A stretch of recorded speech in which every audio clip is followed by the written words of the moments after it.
everybody, it is Mr.Kool back in another YouTube video, and today I guess I'm going to be doing some wonderful teaching of Rubik's Cubes. So I'm going to be doing this thing on my channel where I kind of just show you guys how to solve a Rubik's Cube step by step. I can also teach 2x2s, 4x4s. So I'm just going to be doing a step process so it's not like a 4-hour long tutorial, and today I'm going to be teaching you how to solve the white side, or at least one side of a Rubik's Cube. I'm saying it's the white side because most people do start with the white side, but you can start with any side, and this is how you're going to do it. So I already have a cube mixed, and no, I do not have it memorized, but I do know how to solve a Rubik's Cube. I do have 3 cubes. This is a solved one. This is completely solved, and this is stickered. This is also stickered. This Rubik's Cube is not stickered, which is the one we're going to be using today. So to first start it, I'm gonna show you both different methods. You can do the daisy method, or you can just do the white cross method. Either way, you're going to end up getting your white cross, which is how you start. So the white cross is basically just the cross. That's how it is. That's what it's called. That's how I call it because that's how I was taught. So I was taught the daisy method, but I do know both methods of doing it. There's not really a special way to do the normal white cross, but I will show you both ways. So to do daisy method, you're going to want to use your yellow side for this. And you can tell it's the yellow side because the middle is yellow. This would be the green side, this would be the orange side, blue side, and so on. So the yellow side is completely opposite of the white side. You will know this. Red is opposite of orange, blue is opposite of green, and yellow opposite of white. So you're going to want to start on your yellow side, and you're going to want to bring all your white middles to the yellow side. If you don't know what a white middle is, it's basically what would make a cross. Any of these are middles. Anything that's in a corner are called corners, obviously. So you're going to want to bring all your white middles to the yellow side. So to do that, you're just going to want to turn them.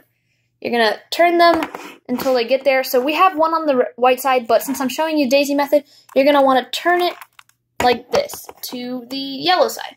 If you're having a hard time getting it to turn into that side, it's really simple. Here, let me just move my chair. So you're going to want to, let's see if I can get into a comfortable position to show you this. So you're going to want to just turn them like so. Anyway, it's like that. Now, if you have one that looks like this, that can't really get there, you're just going to want to,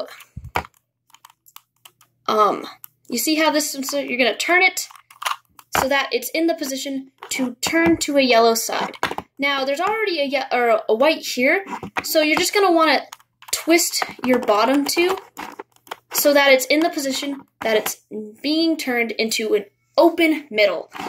So you're going to turn that, and you're going to do that with all of the whites, no matter where they're at, until you get the daisy, that's how the daisy would look here, there. That's how a daisy would look. Sometimes you might have more whites in a corner. It just depends. But even if you have one in the corner, it doesn't really matter. But that's what you start with. So once you have the daisy method, you're going to want to see how this white is with green. But that's a blue middle. So you're going to want to turn it until it gets to the blue side. Or to the green side, sorry. So now these two match. This white and green one matches with the green middle. So you're going to want to turn it upside down. So now it's on the white side. And now you have one middle started. So now you're going to want to do that with all of them. You're going to want to see this one wants to turn to the blue side. So you're going to turn it to the blue side. Once it matches the two right here, they do not have to match all the way across, just the first two. You're going to turn it upside down. So now you have 2 middles that match. If you are a beginner with doing Rubik's Cubes, I suggest doing the daisy method because it is much easier. So now we're going to have the red side, they already match. So you're going to turn that upside down. And now your last one, whatever color you start with, this will be your last one, is your last one. You're going to turn it to whatever color side it needs to go to, which is the orange side, and you're going to turn it upside down. And now you've gotten your white cross. So that's basically how you do that. Now I will mix it, and I'll show you the other method, which is just getting your white cross. So instead of starting on your yellow side, you're going to just start on your white side. You're going to start with any white middle, but it's kind of harder Like I said, this is kind of harder to explain to do. But you see how you have this white one right here? It is a red one. So it matches with this red middle. You're going to have to basically just, how do I explain this? You're going to want to turn it to a middle like you did with your yellow side, but you already want to match it with a red, which is really hard, but that's not the one I'm using, but this is the one I am using. And see how I paired it with my red side? You're just going to turn it to the white side. The yellow one, you're going to have to bring that one down. It is down here now, and you're going to want to match it with your yellow side. And now it's matched. The blue side here, you're going to want to turn it. And then when you turn it back to fix your middles, always make sure your middles are fixed before turning them. And now the blue is matched. And so on until you get all of them. It's pretty epic.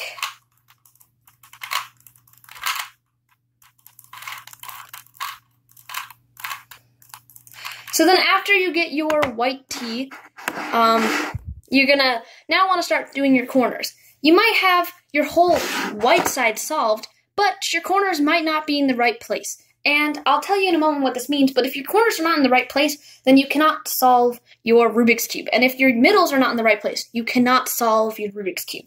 You can say this is like a cool trick, oh, I got the white side solved, but it's not cool unless you get it, like, solved the right way. So to solve it the right way, you're going to know it's right is when you have a T. Right now it's upside down, but you're going to have your top, your white, or whatever color you use, and you should have a T. Not a T going all the way down, but just a T. It should be on every single side if you've done it right. And that's how you know you've done the white side right. So to do a corner is going to be pretty fun. So you're going to pick any corner you want that is up or just any white corner. See this one right here? It doesn't mean it belongs there, it's just there. So right now, this corner is a white, red, and blue. So right now, you're at the, let's call this the intersection of orange and green, meaning that's not where your white corner goes. You're going to take your corner where it's in the intersection of those two colors. This one is red and blue, so you're going to turn it until it's in the intersection of red and blue. So once you're at where it's supposed to be, if it's on the left side, it's wanting to go here, you're going to turn it away from that side. So since it was on the left side, I turned my white to the right. So now you're going to bring your white side down, and since your corner wants to go there, you're going to bring your white corner back. Here, I'll show you again. You're going to bring your white corner back, and you're going to flip your white side back up. So now your corner is in the right corner. So now you're going to pick another one. Let's use this one since it's down here. You're going to see it's an orange and a green. You're going to want to turn it to the intersection of orange and green. So it wants to go up there again. Yet again, it's on the left side. So you're going to want to turn your white to the right side. You want to bring your white down, or your white side down. You're going to bring your corner back and bring your side back up. Another way that a Rubik's Cube teacher would say this would be down, or he would be away, down, back, back. That's what they usually call it when solving a Rubik's Cube. So now you might have situations where the white's not always down in the corners, which happens quite often. So right now we have one white that's right up there in a top corner. The way to get a white down from the top corner is to bring that corner down and turn that to your left side. And now it's there. So I'll show you that again, if I can. How do I do this? Okay, so now your white is back up there. So you're going to want to bring it down, and you're going to want to turn it toward. So toward means you're turning it the same direction as your corner. So since it's not going to the right side, it's going toward the corner, so it's going to go to the left side, and then you're going to bring your white side back up, and now your corner should be there. Now, if your corner is on the right side, you're going to go toward, means going to the right side. Wherever it is, you're going to go with that side. When you're turning to get your corner up, though, you want to turn it away from that side. So away means opposite of right would be left. Toward means you're on the right side, you're going to go to the right side. So we're going to get that there. And you should be correct when you have the T. Now, another situation that could happen is that your white ends up on the bottom. You can tell it's the bottom because it's the yellow side, and it's not shown. You cannot see it. There's another white there, but you cannot see the white unless you turn it. So you have one on the bottom. You're going to want to bring it to the side that it needs to be. So this one is already on the intersection of red and blue. It's right there, and it belongs up here. So the way to do that is that you're going to see that. You don't have to always look at it, but you're going to turn away twice. Then you're going to turn your white side down, and you're going to turn twice back up. Now what you're going to have is your simple top there. If you really wanted to do it right, you'd probably turn it 3 times, I think. It just depends how many times you turn it. But once you have it up there again, remember you're just going to turn it down, toward, back up, and now you have it in the right spot. You might also have one up here, but that doesn't really matter because once you do the away, down, back, back, it's also going to be there, and you're just going to do that with all of them. So that's really how you solve the white side. The next video will be about solving your first 2 rows, and the first 2 rows would be these 2, with your white side also completed. And that's it. So I hope you guys did enjoy this video. If you did enjoy the video, leave a thumbs up, and I hope this did teach you a little bit about how to solve it. If you do have any other questions, you can always comment in the comment section below, and I will give you some more clarification if I wasn't that good with teaching you. It's usually easier to teach if it's like next to somebody, but this is the best way I can show you. So, peace out. Goodbye.